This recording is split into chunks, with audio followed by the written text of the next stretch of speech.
ಬೀದಿ ನಾಯಿಗಳ ದಾಳಿಗೆ ತುತ್ತಾಗಿ ಗಂಭೀರವಾಗಿ ಗಾಯಗೊಂಡಿದ್ದ ಮುಳ್ಳು ಹಂದಿಯೊಂದನ್ನು ಸಮಾಜ ಸೇವಕ ನಿತ್ಯಾನಂದ ಒಳಕಾಡು ರಕ್ಷಿಸಿ ಅರಣ್ಯ ಇಲಾಖೆಗೆ ಹಸ್ತಾಂತರಿಸಿದ ಘಟನೆ ಉಡುಪಿ ನಗರದ ಸಿತ್ವಾಡಿಯ ಶ್ರೀನಿವಾಸ ನಗರದಲ್ಲಿ ನಡೆದಿದೆ.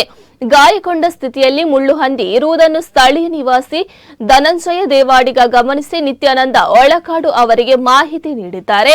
ಸ್ಥಳಕ್ಕೆ ಧಾವಿಸಿದ ಅವರು ಚಾಣಾಕ್ಷತನದಿಂದ ಗೋಣಿ ಚೀಲದ ಸಹಾಯದಿಂದ ಕಾರ್ಯಾಚರಣೆ ನಡೆಸಿ ಮುಳ್ಳು ಹಂದಿಯನ್ನು ಸುರಕ್ಷಿತವಾಗಿ ಹಿಡಿದು ರಕ್ಷಿಸಿದ್ದಾರೆ.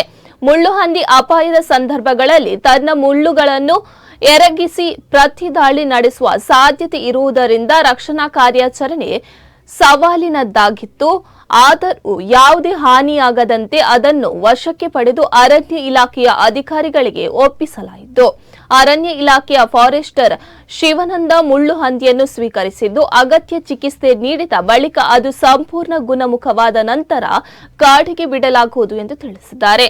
ಇದೇ ವೇಳೆ ಮುಳ್ಳು ಹಂದಿಯೊಂದಿಗೆ ನಡೆದ ಕಾದಾಟದಲ್ಲಿ ಅದರ ಮುಳ್ಳುಗಳು ಮೈತುಂಬ ಚುಚ್ಚಿಕೊಂಡಿದ್ದ ನಾಯಿ ನಾಪತ್ತೆಯಾಗಿದ್ದು ಅದರ ಸ್ಥಿತಿ ಆತಂಕಕಾರಿಯಾಗಿದೆ. ಗಾಯಗೊಂಡಿರುವ ನಾಯಿಗೆ ತುರ್ತು ಚಿಕಿತ್ಸೆಯ ಅಗತ್ಯವಿರುವ ಹಿನ್ನೆಲೆಯಲ್ಲಿ ಅದರ ಹುಡುಕಾಟ ಮುಂದುವರಿದಿದೆ ಎಂದು ತಿಳಿದು ಬಂದಿದೆ.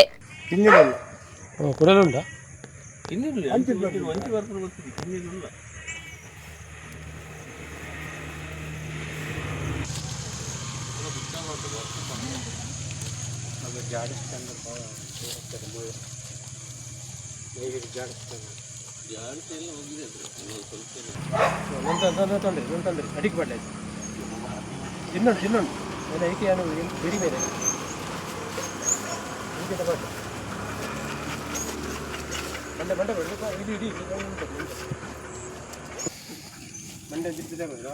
ಮಂಡೆ ಬಿದೆ ಲಕ್ಕಂದು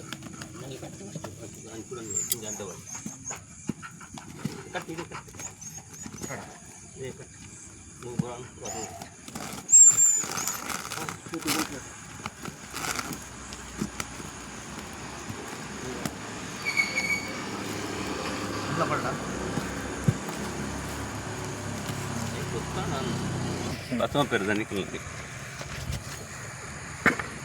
ओ ना इल बस दी